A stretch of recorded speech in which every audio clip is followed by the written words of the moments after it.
Hey gang, Gary Bunzer here again at the 85th FMCA convention live from Perry, Georgia. I'm with Dan Decker from Danko Manufacturing. How you doing, Gary? Dan, good to meet you. Yeah, now, I have not seen this product ever before. Is it brand new? It is. It's a brand new braking system, fresh on the market. Auxiliary braking when you're towing a dinghy car behind your motorhome?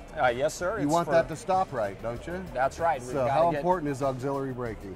Well, it's the most important thing you can do when towing. I mean, it's 5,000 to 6,000 pounds that's pushing through the stop. It's very important that we're able to bring that motorhome to a stop in a panic situation or down hills. Yeah. Now this is brand new. You say it just was recently developed.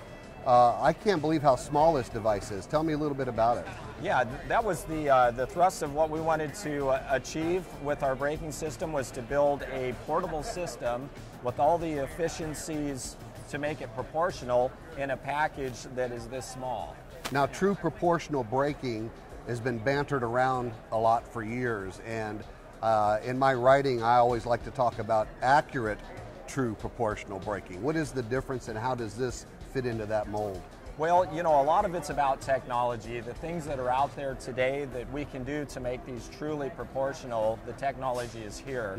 So what we're able to do is, this is a pneumatic system, so it has an onboard compressor and the software and electronics to make the controller do what we need it to do for proportional braking. So we're able to do a bleed and feed system with our valve that absolutely 100% tracks the G-forces that's created in braking. No kidding. So we just get that, we get a digital output from that controls 100% proportional braking. That's amazing. Now this unit is obviously installed in the car that you're towing. How does it communicate with the driver of the motorhome? Well, there's two things that it does. All of the electronics to recognize the G-forces is built into the controller on the main unit.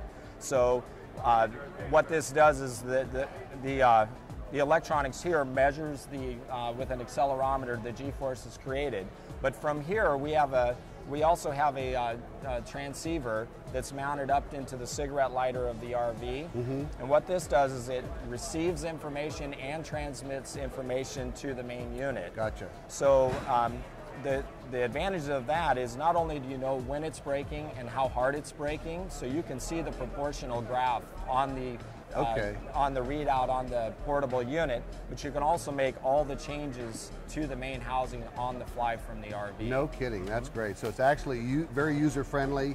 How easy is this thing actually to install in the car? Well, it takes about 30 seconds to install. That long, huh? Yeah, it's that long. It's a tough one, and it does all the work for you. So you don't have to know how to adjust this. It's going to do it for you. So self-calibrating, all you got to do is just connect it. That's Why don't you show us how that works? Sure. So you're just going to set the RVi brake on the floorboard of the towed vehicle. Then you just attach the clevis to the brake pedal, and then slide the unit back against the seat pan of the towed vehicle. So we're not using any of the brackets on the seat or the seat itself to adjust this. So we're not basically absorbing anything into the upholstery of the cushioning of the seat. This is a perfectly firm position. What we're getting against is the seat pan of the floor. Gotcha. And all of our forces are being pushed into the floorboard of the towed vehicle. Gotcha. So once you've set that on the floor and put it back against your seat pan, so then simply plug this into the cigarette lighter of the towed vehicle and push the auto start button. Now what it's going to do is it's going to automatically activate 5 times. This solves 2 problems. One is we have to make sure that the housing is pushed up against the seat pan in its proper position. So it seats itself. It does. All of our adjustments in the air cylinder, we have a segmented gripper here that just automatically adjusts itself. And retightens. I see that moving at the bottom pivot point. That's right. This is the technology that we worked hard to develop to make all the adjustment be in the unit. And the other purpose is so that it pushes on your brake pedal 5 times to remove the vacuum that's stored in the booster of the towed vehicle. Gotcha, gotcha.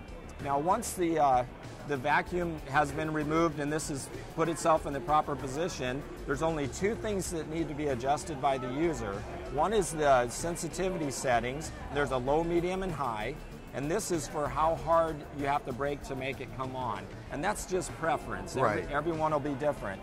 The other setting is the type of vehicle that you're towing, whether it's a compact car, small SUV, large SUV, or full-size truck. You just set it to the type vehicle and you're ready to go. And that's basically delineated by weight of class of vehicle. That's right, and we're doing all the math for you, so you don't have to look up the weight of your vehicle. Right. Because it's proportional, it gives us a little more range on how that could be. There's a spectrum as opposed to a tight tolerance. That's right. Gotcha. Now when they get to the destination and they want to remove this thing, let's take it out of the dinghy. Absolutely. Oh, I wanted to describe our breakaway system. Oh, absolutely. So we do have a breakaway system that's mounted on the front of the towed vehicle. The wire comes through the firewall and simply plugs into the side of the RVi Brake. When you're not using this, you would just unplug it, put it under your floor mat, and cover that with your floor mat. And it stays there. Okay, and that stays permanently installed on the vehicle. Gotcha. So to remove the unit, all you'd have to do is unplug it, take the clevis off the pedal. This retracts into its home position. Take this off, wrap up the cord, put it in the home position, and you're finished. Now you're holding that with one hand. How much does this thing weigh? 8 pounds. 8 pounds. Yeah. And it'll fit in a computer case. It will. That's outstanding. That is absolutely outstanding. Dan, it's been a pleasure finding out about this brand new product. Folks, this is a brand new product. You need to check it out. And we appreciate Dan being here. We'll be back with more information from the 85th FMCA International Convention live from Perry, Georgia.